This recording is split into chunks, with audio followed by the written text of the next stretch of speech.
So I wasn't quite sure what to call this, but I think we're calling it a vlog.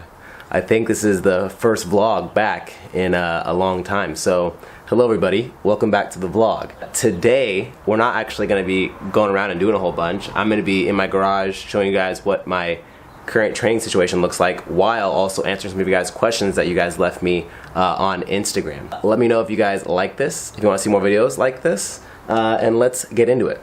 So right now, my current training situation is I am taking a back seat on conditioning and focusing more so on gaining strength after doing a little over 3 months of absolutely zero weight training other than using like a 40-pound dumbbell, because while the quarantine was happening, pretty much the only time I was working out was when I was leading the Zoom classes and working out with the members on those daily workouts while we were all working out at home. So in that time, I didn't really do much heavy lifting. I even tweaked my back a little bit and kind of took me out of commission for a while where I couldn't really do any kind of workouts. But now I'm slowly getting back into some lifting, and it's very sad because I've lost a lot of strength. Currently following hybrid performance method. I've done it in the past, and I did it with our weightlifting program, which is just specifically focusing on snatches and clean and jerks, and I really liked it a lot. And the nice thing about hybrid as well is they have multiple different programs. They have a powerlifting focus, weightlifting focus, bodybuilding focus, CrossFit, functional fitness type focus. They have, I think, like 11 different programs, and with all those programs, they throw in a lot of like bodybuilding, functional, like isometric type exercises to help make sure you're staying functional and not beating yourself up, because obviously it's not fun to just lift heavy all the time and then hurt yourself. You want to lift heavy and then find that balance of doing the movements and exercises that are going to prehab your joints and fix imbalances and things like that. So I really like it a lot because I'm the kind of guy that strongly believes in unilateral exercises, doing slow tempo work and things like that. I don't want to just always lift heavy. I mean, I like to lift heavy, but I want to do the right things to make sure that I can lift heavy for as long as I can and not hurt myself. So I'll show you guys what we got going on for today. So some of the things we have going on for today is we have find a heavy snatch triple, some sets on back squat, a good amount of bench press, and then a lot of bodybuilding S-type movements. We have some barbell curls in there, which a lot of people that probably follow me and do functional fitness and CrossFit don't do a lot of bicep curls, but I think they have their place and their purpose. So a lot of different things. I'm gonna take you guys through it while answering some questions. If you guys have more questions you want me to answer and you really like this vlog style video, leave them down below in the comments and I'll get them in the next video.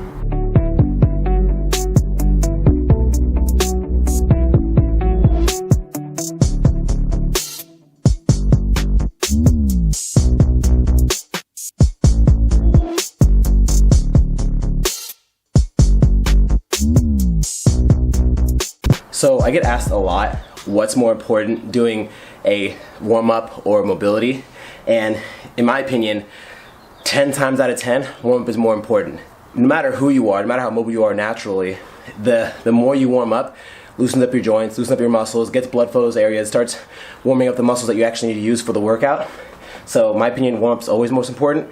And the reason when I believe that adding mobility is also really important is if you're someone that's restricted in a lot of areas. So if you're someone that struggles to squat below parallel, you struggle with tight ankles and you can't really get your knees really far forward. Maybe you struggle with overhead mobility. Doing things that help get you in the right positions are always important.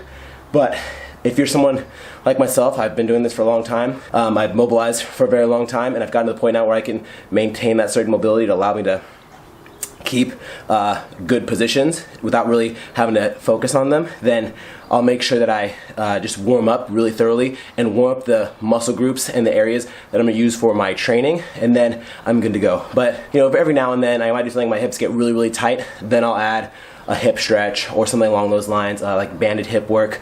But for me personally, I can hit all my positions pretty well, especially if I warm up.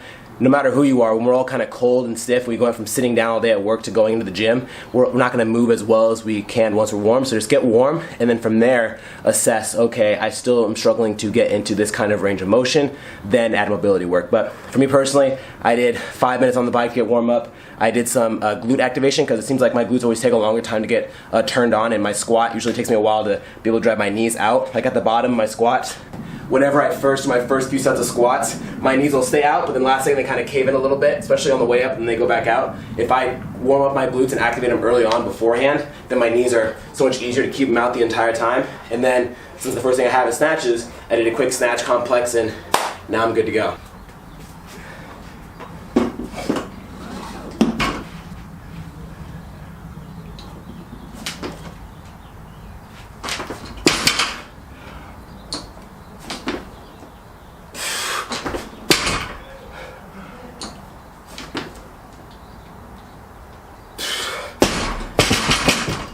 definitely been a minute since I've done snatches, so we'll see how heavy I get. Probably not that heavy. My 1 rep max is 235, so if I can get like 70% of that today, 165 is 70%, so if I can get close to that, I'd be very happy after not doing any kind of snatches in a very long time.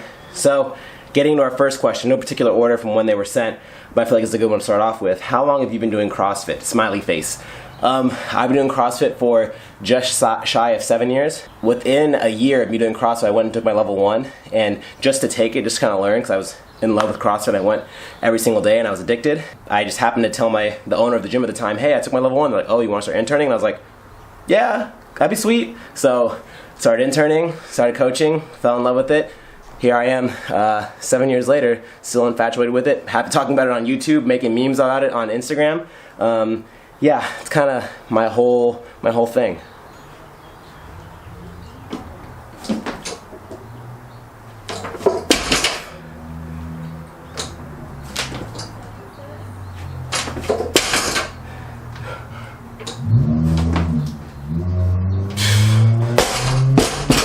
The 2 biggest tips I could possibly give for someone that's struggling with snatches and doesn't really quite have them down pat yet.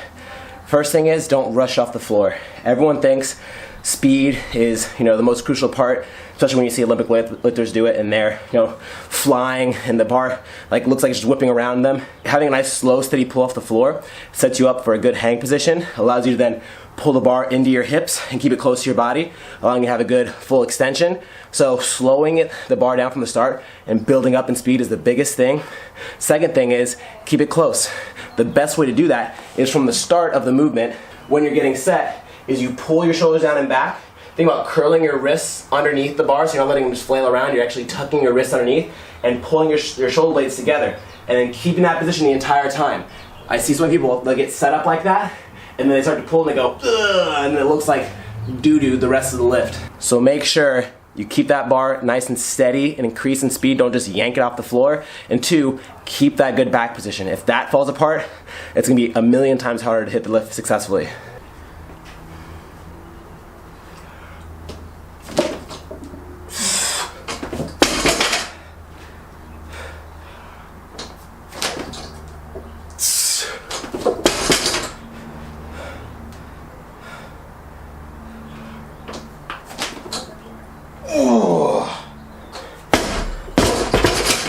The reason I'm controlling the bar down every time and not just dropping it and resetting is because the floor is all janky and cracked, literally under the whole entire matting. So if I drop it a certain way and it kind of hits a certain crack or divot underneath the mat, it'll just roll and kind of either hit my ankles or roll on something away from me. So I make sure I control it down as much as I can. Luckily where I'm lifting in the back, it's pretty flat, but I just try not to chance as much as I can. I will probably drop it once it gets to the heavier ones, but that was 155. It didn't feel too bad. It felt not easy by any means, but I think next I'll go I guess I'll go 185. I'll add 15s again.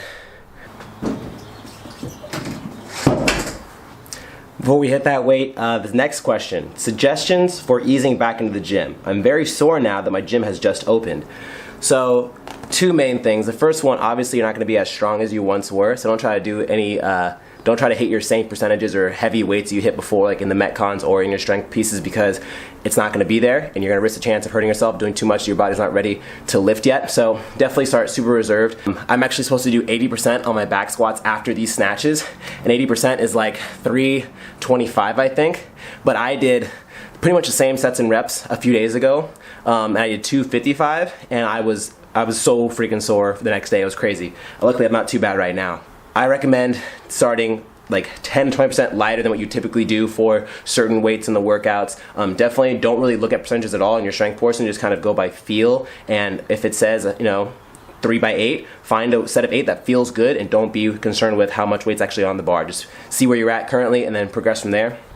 And obviously when it comes to the workouts are very tricky because you're not going to have the same kind of conditioning you did before. You might still have done a lot of working out, a lot of running and things like that, but you haven't been doing a lot of barbell cycling, a lot of gymnastics. Definitely be really reserved when you're going. Don't go hard 80-90% effort and die off towards the end. Go really, really slow and just kind of build that aerobic base back up, and just pretty much at the end of the day, go by feel. Don't let yourself do too much too soon. Let your body kind of get back into it like as if you're starting over again, which, you know, is scary to think of, but it's just the best way to go about it and not injure yourself and not hit more plateaus down the road.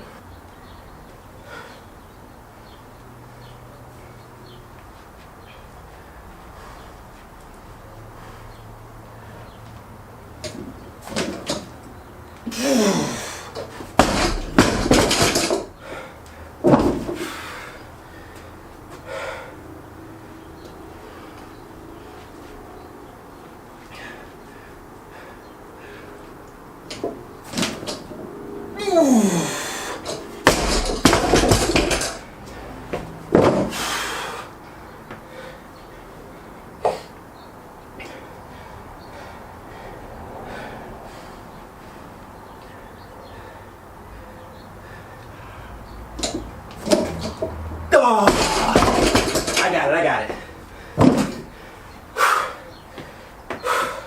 I didn't fully extend on that one. I cut it short.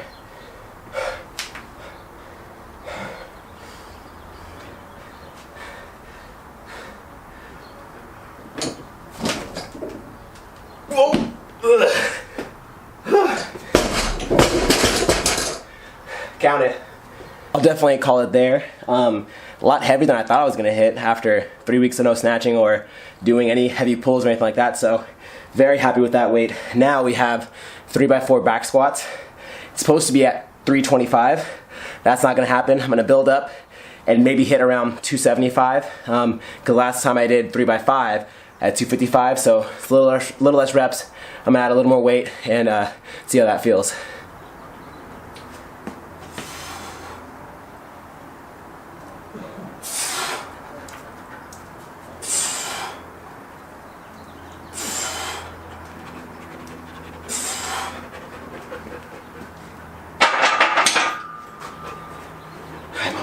Alright, next question, which is pretty appropriate now since I'm doing back squats. Should I do core or heavy squats first?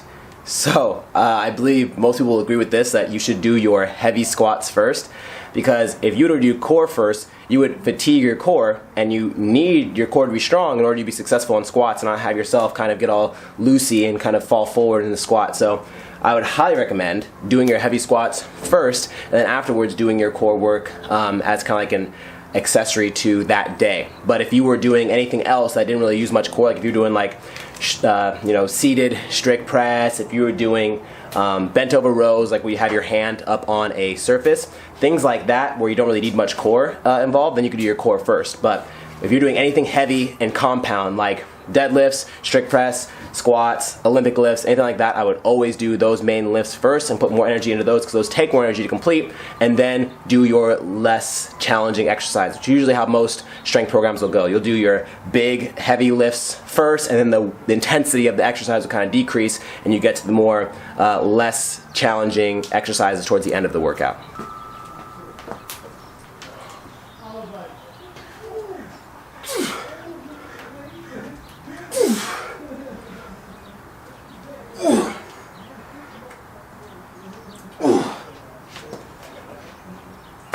So a couple quick tips for back squat that I've helped a lot of people implement their technique to help them hit new PRs. The first one is not just dropping and letting the bar push you down on the squat. I always tell people, you're squatting the bar, don't let the bar squat you. People going on racket, they're trembling and shaking, whether it's a 1 rep max or a heavy set of 3, whatever it is, and they go boom, and they just bottom out in their squat and let the bar push them down there. Have a strong, controlled descent, so that way you're loading up your legs and getting that stretch reflex, so that way when you come out of the squat, your legs are actually tense and ready to come up. So if you're someone that can hit 60%, 70% pretty effortlessly, when you get to like 80%, it gets like night and day difference in how challenging it is. You're probably someone that's just collapsing into the squat. Just have a slow descent until you hit the bottom, and then drive up as hard as you can, and you'll probably feel stronger that way because your legs will be preloaded and ready to move.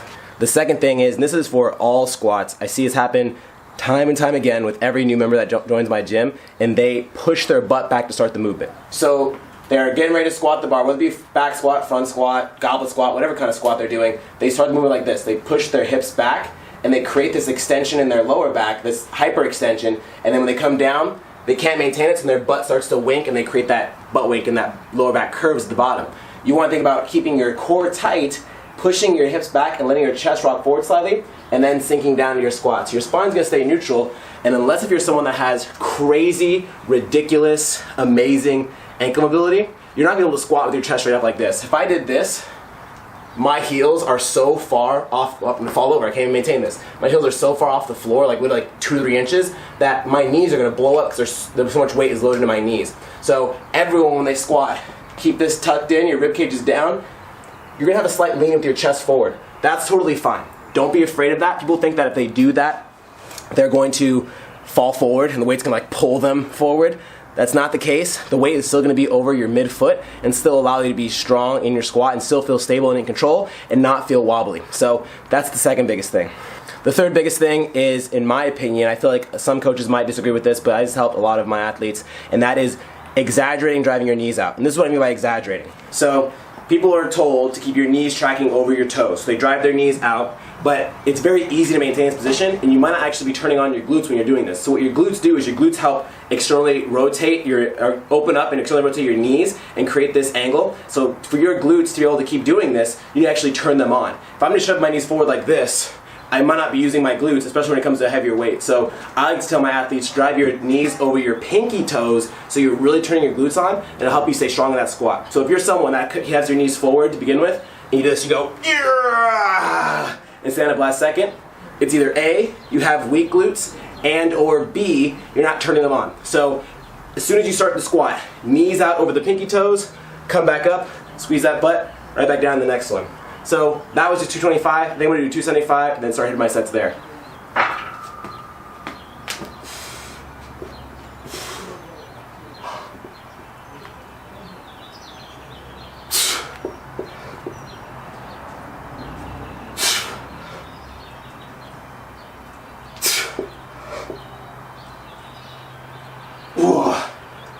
So last time I squatted was Tuesday, and today is Saturday. And on Tuesday I had 3x5 it was Wednesday. Last time I squatted was Wednesday. And it was 3x5 at 255. And I was literally so sore, even this morning on Saturday. So luckily as I warmed up, I loosened them up and they feel really good now. And that way it felt a lot better than 255 felt on Wednesday. So that's good news. Legs are already getting accustomed to the heavier weights again. And next question. We need a rack for our garage. Should we get one that folds or something permanent? So in my opinion, the only time I believe you should ever have a fold-away rack is if you're kind of limited on space and you want to just kind of consolidate it and still park your car in the garage. You don't really have a lot of room to begin with, and you still want to be able to lift and do barbell work inside your garage, but a full rack would take a lot of space. I had a one-car garage, and even though I have this squat rack that has these 2 pegs in the back to hold weights, still had enough room to do some Olympic lifts. Plus it allows you to do more exercises with the pull-up bar. You're not as close to the wall. You're able to have these storage units on the side if you want to do that, because I love this because it's like a 2-in-1. I don't have to go and buy separate storage pegs like for the wall or like the post with the wheels on them to kind of roll things around, even though I would eventually like to get those. I think a full squat rack is very much sturdier and more required if you're someone's going to do heavy lifting and things like that. But if you're someone who just wants to have a squat rack to do some squats every now and then, you want to just have a pull-up bar, do strict pull-ups on, do banded things on, yeah, I would recommend a folding rack. That'd be fine.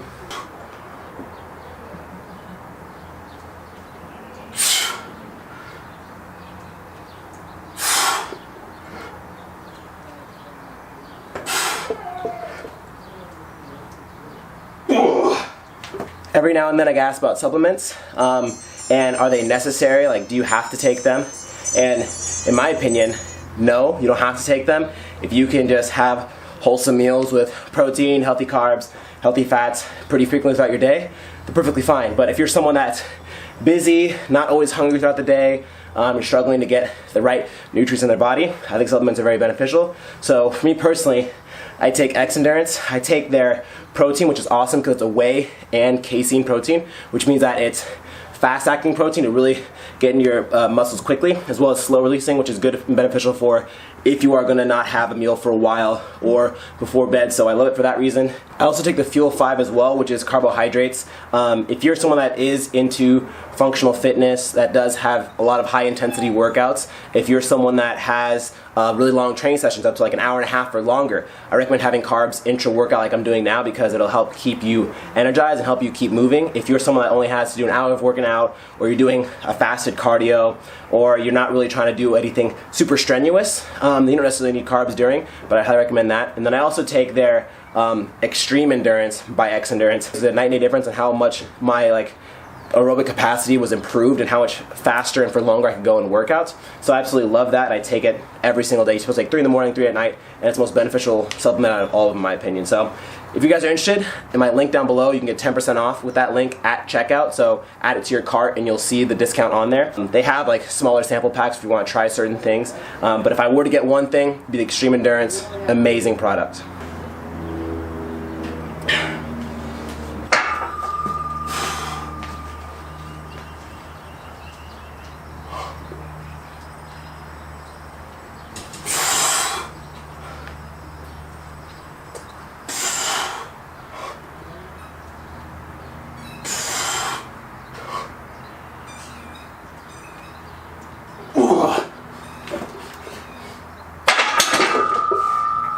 Alright, all done.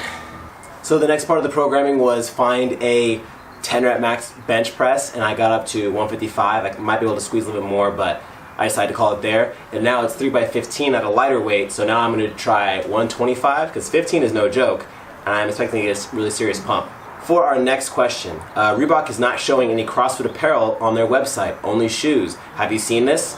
I went and I looked this up. It's very interesting. I wonder how much CrossFit apparel they have left, because technically their partnership with CrossFit was set to end at the end of this year. I don't know if it was the end of this year or at the end of the CrossFit Games this year. So it wasn't I'm pretty sure they probably had decreased the amount of product and apparel and stuff they were making in general. I don't know what the deal is with the shoes, if Reebok is still going to be some kind of association with CrossFit for the shoes, because they've been doing it literally since day one and have made 10 pairs of shoes with them. But I understand why they did it, because CrossFit's under some heat right now. I'm pretty sure everyone's trying to distance themselves from CrossFit because Greg Glassman's not a nice man and no one wants to be a part of Greg Glassman. A lot of people aren't really on the side of Dave Castro right now. A lot of people are thinking Dave Castro is the same kind of person as Greg Glassman, with all the allegations that are going out against Greg Glassman right now. I understand why they might want to do that and not be any kind of partnership with Greg and or CrossFit.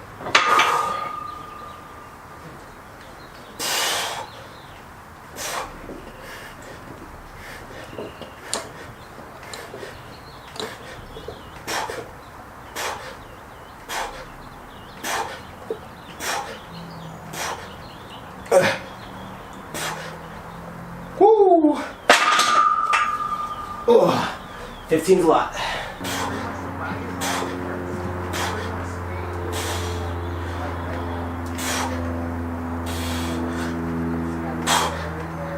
Oh man.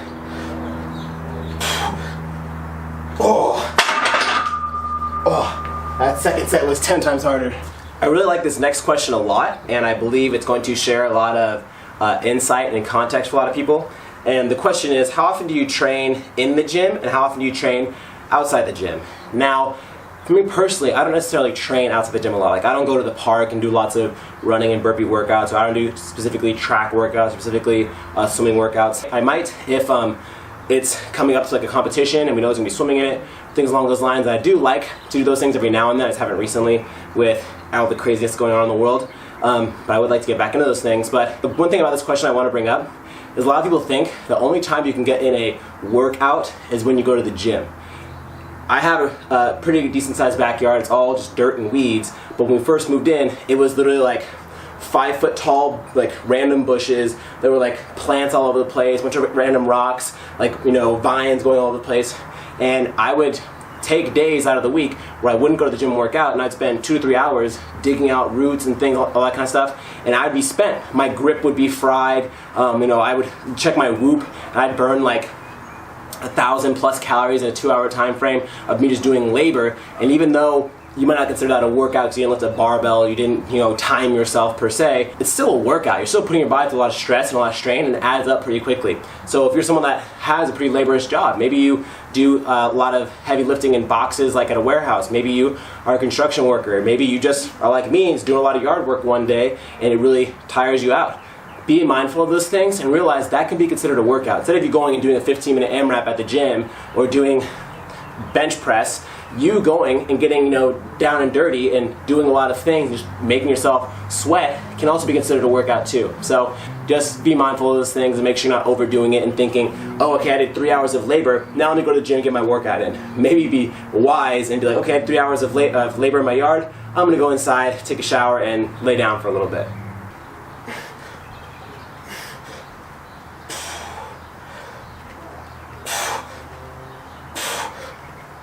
Ugh.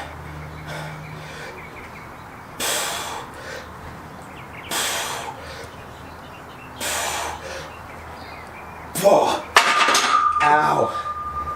So now what we have left in the programming is a lot of accessory stuff. So we have bent over flies, bird dogs, bicep curls, barbell shrugs. So I'm just going to be doing these sporadically while I answer your questions and not take too long in this video, because I'm pretty sure this video is going to be kind of long. I'm assuming it's probably going to be like at the 20-minute mark already. So we're going to answer the last few questions that I have while getting this stuff done.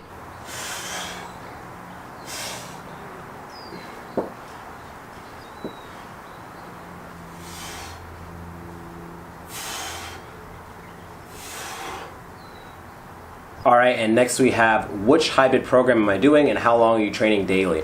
So I'm doing the hybrid performance, which is the focus on the 5 main lifts, the deadlift, squat, press, as well as snatches and clean and jerks, because I just want to focus on my overall power and strength and getting back what I lost due to being in quarantine for 3 months, just focusing on just doing light bodyweight type workouts and dumbbell type movements and things like that. Before I was doing Conquer Athlete, which I like a lot. It's by Jason Layden, I believe his last name is. And I like the program. I feel like it's very well balanced. It had a lot of insight into it. It wasn't just like, all right, a couple of strength pieces, a couple of metcons. It was a lot of like skill work. It was a lot of gymnastics work. It was a lot of accessory movements, which I really, really enjoyed and I appreciate, because obviously, like I said earlier in the video, I really focus on making sure I do the right things to keep my body healthy and not just go heavy all the time. But that being said, I've done like Hyperfit, I've done Invictus, I've done Misfits, but I chose hybrid because I just wanted to focus on just getting strong, and that's what hybrid's known for, is building really strong athletes. And then how long am I training daily? So right now I'm only working out, including my warm-ups.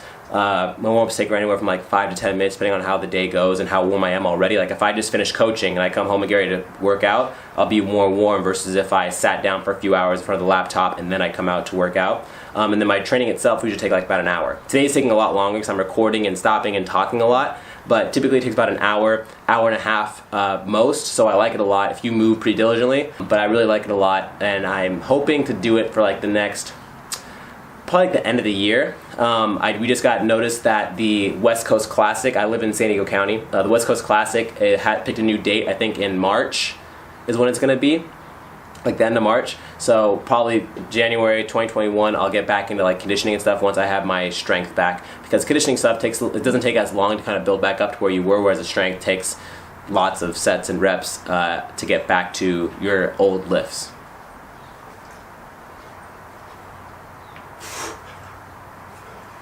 Alright guys, and this will be the last question, and this question pertains to a story that I made previous to this Ask a Question story, and that was talk a little bit more about the shoe, how do they compare to nanos or metcons, and what they're talking about is my strike movements.